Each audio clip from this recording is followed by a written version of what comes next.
Welcome to the Executive Coach for Moms podcast, where we support women who are attempting to find balance and joy while simultaneously leading people at work and at home.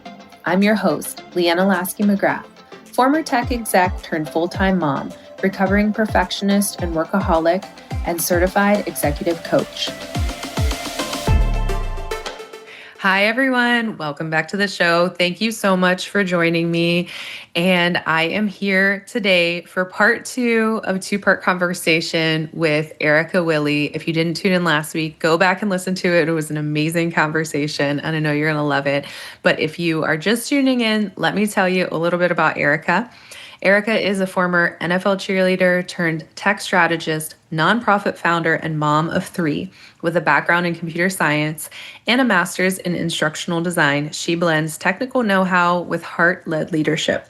She founded the ScienceSIS Foundation to empower girls of color in STEM and leads CRM enablement at Paxcotech, helping small businesses and nonprofits grow. Erica's career spans top sales roles at HubSpot, AT&T, IBM, and Cisco, and she's on a mission to prove that ambition, motherhood, and purpose can all thrive together. Welcome back, Erica. Thank you. Yeah, thanks so much for joining me for this conversation. So where we left off last time, I wanted to start here because I love this idea. What you had been talking about was kind of that when you became a mom and you were, in your career, you kind of like hid that part of you and compartmentalized and kept home and home and work at work, as many of us are kind of taught to do. And then at some point along the way, you realize that actually motherhood is your superpower. So I want to hear more about that and kind of like how you made that mindset shift and how you think about that now. Motherhood is my superpower. It's been a minute, a lot of growth and digging deep to help me get to that point. I think more so with my daughters. I have 3 daughters, and so I'm a mom of 3 girls. Remind me how old they are now? They are 11. Oh my gosh, that happened so fast. 11, 9, and 7. So they are around like 22 months apart. Keep me very busy. I remember looking at them and I'm just, I think I mentioned it before. I didn't feel any type of discrimination really when I was in tech. Like tech is a cool space. Like there's a lot of first in tech, lots of people all over different spaces and places. And so I didn't feel it there, but I remember just still being one of the lone women and then having 3 daughters. My husband works in the school system and there isn't anything coming down the pipe that kind of promotes like STEM. And there is like a division when it comes to girls and the spaces that I worked and lived in and I love to be in. And there is a small portion of the people that I saw that looked like me in the spaces that I love to be in. And I looked at my daughters and I'm like, what if they want to be in the STEM spaces? They don't have to be. What if they want it to be? And then I started, doing a little bit more research and so that kind of like sparked it. But after I became a mom, I remember working and not wanting to share it. I started realizing how sharp I was getting, like how it sharpened me and how I was better at prioritizing what really mattered. I started being really good at that. I remember how I could do a lot of things while it was chaotic around me. Like before, I could not focus unless it was a clean space. Like I had to have a clean space with hours to focus. But now with kids being able to work in chaotic spaces or being able to work in the little moments and 15 minutes here and there, being able to be productive in those little tiny moments, more efficient. And then I feel like I got emotionally more intelligent, not in spite of being a mom, but because of it. So I felt like I was getting a good training from motherhood, just from being able to pivot fast and then just to see like long-term better. Even heighten my instincts for people when it came to sales and leadership. And I think that raising my tiny little humans, it helped me navigate some of that resistance, with patience and helped me be motivated a little bit more.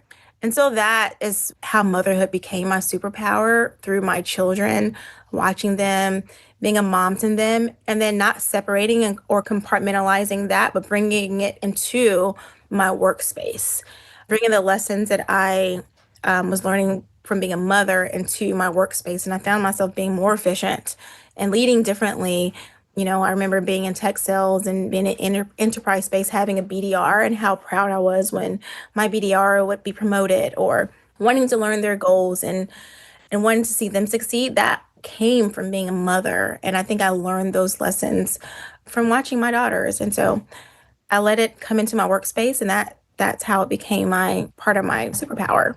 Yeah.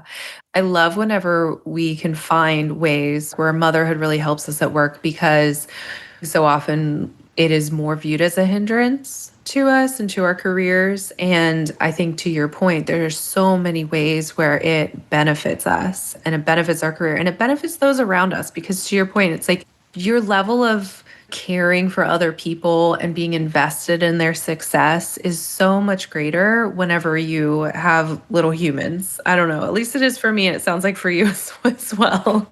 Yep. Yeah. So, and I think about too the story that you shared last week about how whenever you were trying out to be a 49ers cheerleader, the first time you were kind of like trying to fit yourself into this mold of what you thought a cheerleader should be and what their hair should look like and what their profession should be, and so deciding what to share and what not to share. And you got cut the first time. You didn't make the team, right? The first time. And so then the next year you decided to go back and just like be yourself and embrace yourself. And that led to success for you. So it sounds like when you lean into like showing up with all of you, that really works for you. 1000%. I think I love the word that you use, lean. Whenever you lean into something, like this is what you are here for. And I know we'll get to it, but leaning into, so I have the ScienceSIS Foundation. I started it with my daughter, so science, like science and SIS, like sisters. I started it for them, and we used to just record them doing science videos and sending it to my mother-in-law, who's a retired teacher. But then other parents seeing that, and they felt empowered to, let their kids try things out with, home ingredients. And that's kind of how it started. But then it kept growing because I'm a woman, not that many women in STEM.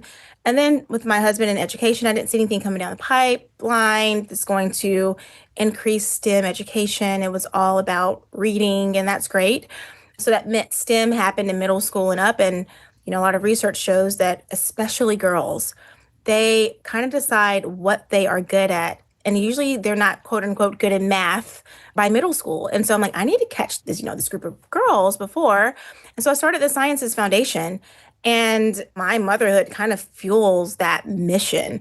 I created it, but I wanted to really focus on girls, K through 6, and then filter down to girls of color. And so speaking of leaning in, this is not the best time in the world, this time 2025 to really focus on girls right now, and then especially girls of color. So I got nervous. Like I wanted to abort mission because I'm like, no one's going to support my program. I'm focusing on girls. Girls is considered women, it's considered diversity. And so right now is not the best time to do it. But then I decided because people are turning away from it, this is the best time to do it. So I need to lean in even more. And it feels scary to lean in more because if that gap is there now, can you imagine what it's going to be like if people don't lean in right now when it seems scary and, all these things are kind of, divisive things are happening out there. So leaning in is one of the things that I rely on. Pushing all the way in there and seeing what happens, like leaning all the way in. It's like not one foot out, not one foot in, but leaning all the way in there and committing to that one thing that I really, really believe in. Yeah. Well, I think last time we talked about how you lean all the way into everything you do. You don't just like show up and do the thing. You're like, I'm not just going to go to yoga class, but now I'm going to become a yoga instructor, right? Anything you do, you're like, I'm going to go all the way. And so, how amazing that this is the thing you're going all the way in on. And so, can you tell us more about, you talked about how your mission aligns. So, what is the mission of the ScienceSIS and how you're helping the community with it?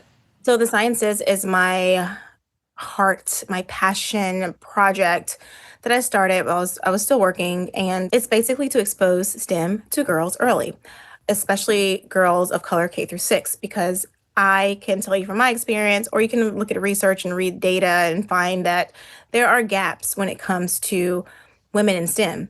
While the STEM field is growing, the gap is still very small and not growing as fast as the STEM field is growing.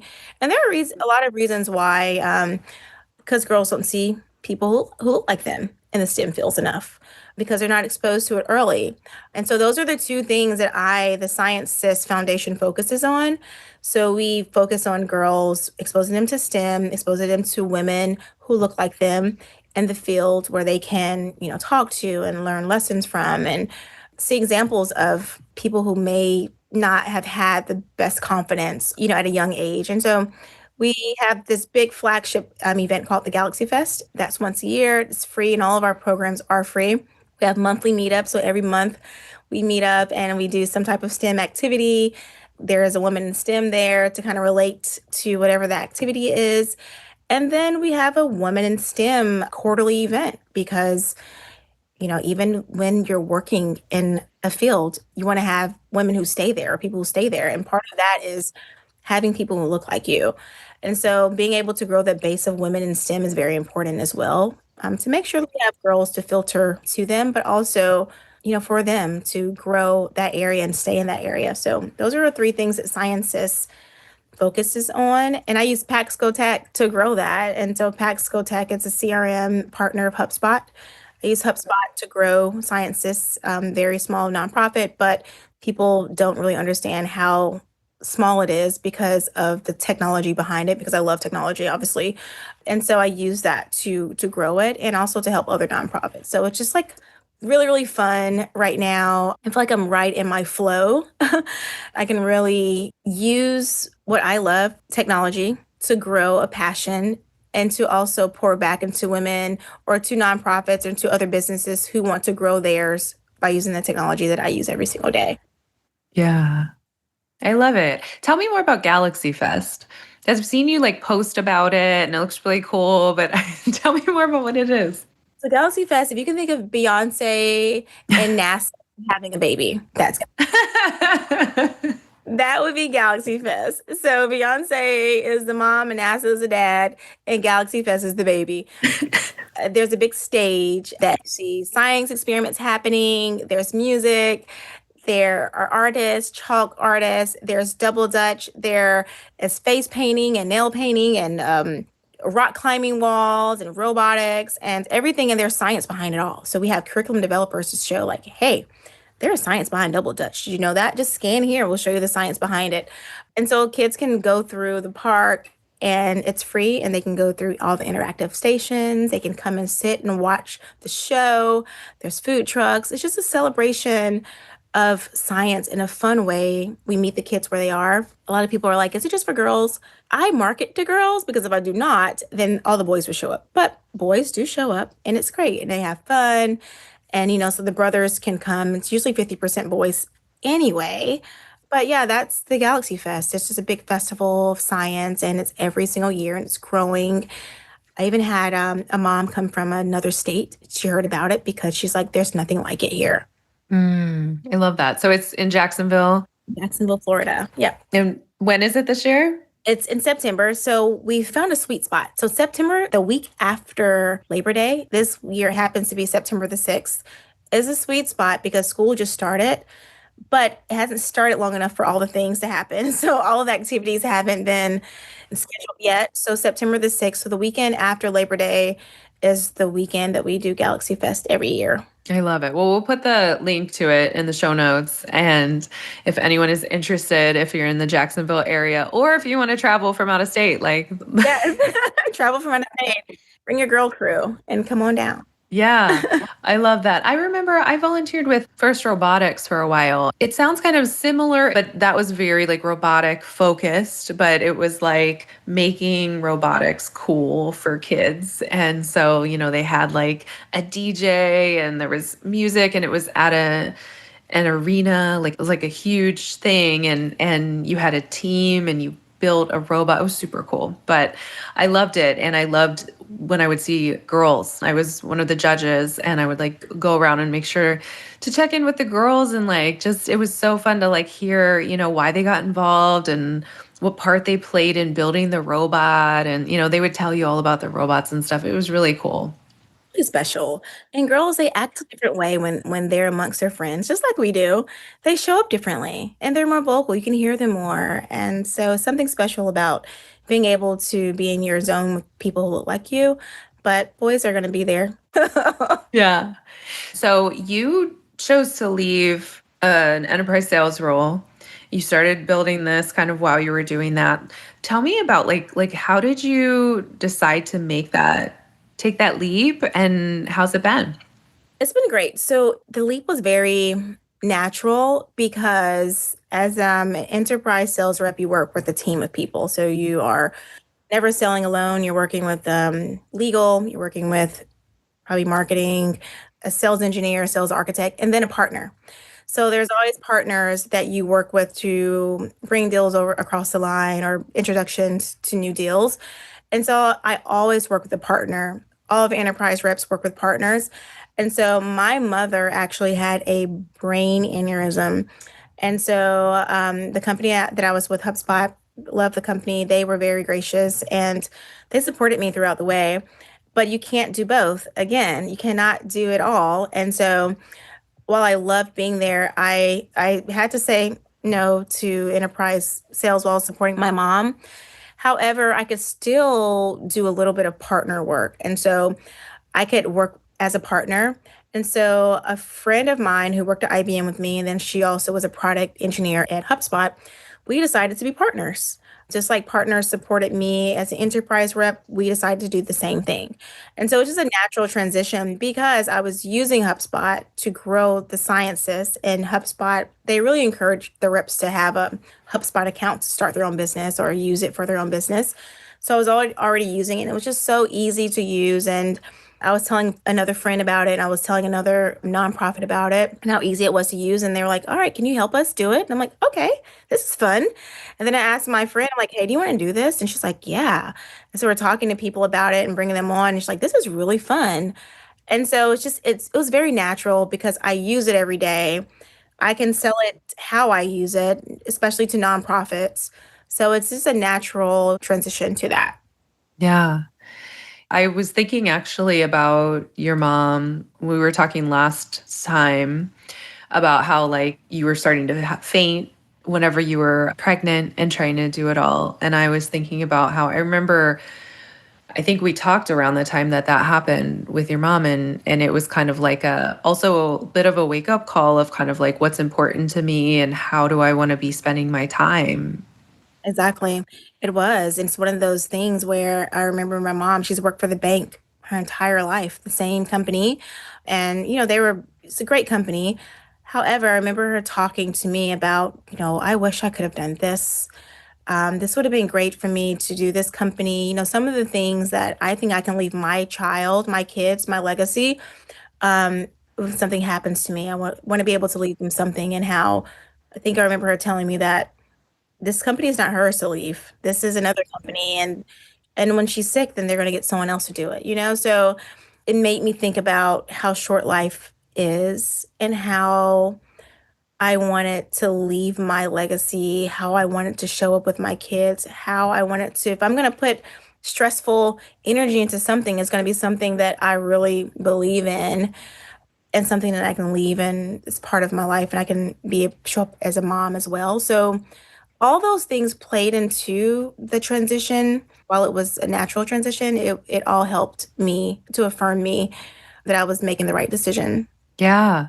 So what is your legacy, or what do you want it to be? Oh, that's a great question, Leanna. Am I even prepared to, what is my, It's a big question. that's No an important pressure. question.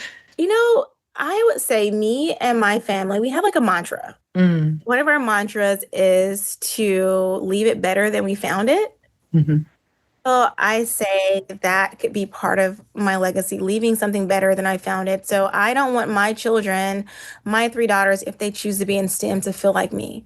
At least I can take the baton and like take it a little bit further so they're not starting at the same place that I am, my daughters and their friends, so they can come and show up and be a mom and be confident. And that can be a superpower that they not only view it as a superpower, or other moms, but everybody, society, like, oh my gosh, she's a mom.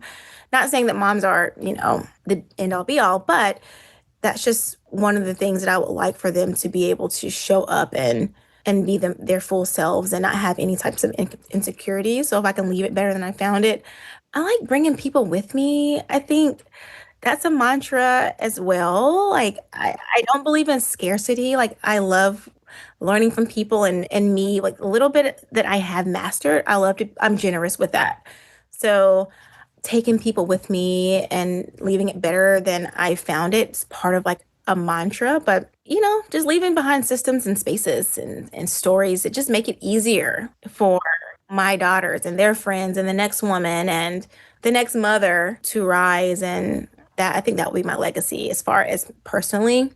The ScienceSIS Foundation, just giving girls access and confidence and a platform where they can like see themselves in STEM and beyond. I think that would be for the sciences. And then Pax Tech, I'm just showing women, especially moms, that they can lead with tech with clarity and kindness and excellence, and systems can scale with purpose, and strategies can have heart. Like you really can have a strategy with heart and not have to be so focused on numbers. I think that would happen, that would come. So I think those are a mix of my mantra and my legacy together. I think it's just kind of all rooted in faith, family, helping people grow, and whether those are clients or my community or my daughters and their friends. Mm. I love it.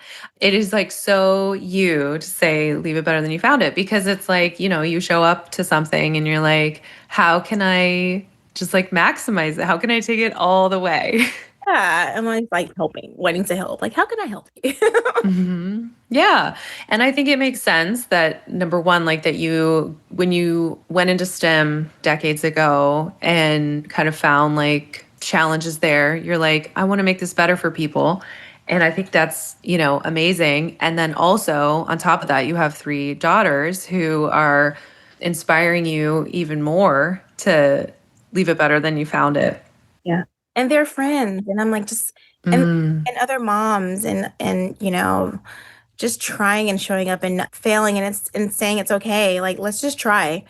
And what's the worst that can happen? The worst that can happen for me is not trying at all. Yeah, I love it. Well, thank you so much, Erica. I think that, wow, like what an amazing legacy you're leaving to make things better for so many people, for your daughters, for moms, for other women in STEM. Like, it's just amazing what you're doing. And I'm so honored that you came on the show to talk to me about it and to share with our community. I know so many people are going to hear you and relate to what you're saying and be inspired by you, because I think that lots of people go into spaces and are like, this is not great. But like, I'm just trying to like live. I'm just trying to like keep my head above water. So, but you're like, no, I'm going to go in and I'm going to do that, but also make it better. And I just love what you're doing. And I just so appreciate you and what you're bringing to the world. I'm so glad that you're part of my world. And you are part of my world, because we skipped that, because not only did I work with you, I worked for you. You were my boss. You're my boss. And I just love how we've remained in the same space. Like, even though we don't live in the same area, I've always felt like I was part of your life. I kind of keep up with what's going on with your girls and your family. And you've always been such a great leader. And so I love that you have this platform. It makes sense. It makes total sense. And you've always been the same since I met you. So you are one of the women that I'm just very, very thankful for being part of my circle. So thank you for what you're doing. Thank you, Erica. Oh my goodness. We're going to make sure to link to the Sciences as well as Galaxy Fest if anyone is interested in supporting this amazing nonprofit or getting involved, especially if you're in the Jacksonville area. And Erica, let me just clarify, do you need to be in Jacksonville to be involved with your organization, or is there a way to be involved if you are in another place, since we have listeners from all over? Yeah, you can be involved in so many different ways. I mean, we do marketing. It's all online. If you want to support by volunteering there, you can support by donations, you can support by giving your time, being a mentor, just if you're a woman in STEM. Those stories can be brought to life in person or online. So, yes, please reach out to me. I think Leanna's you're gonna post it, tag it, but I'm at the ScienceSIS. So it's like the Science SIS, like sister, short for sister. So you can find me on this at the ScienceSIS on Instagram, Facebook, and Erica Willie on LinkedIn. Awesome. All right. Well, thank you so much, Erica. And thank you everyone for tuning in. And we will see you all next week.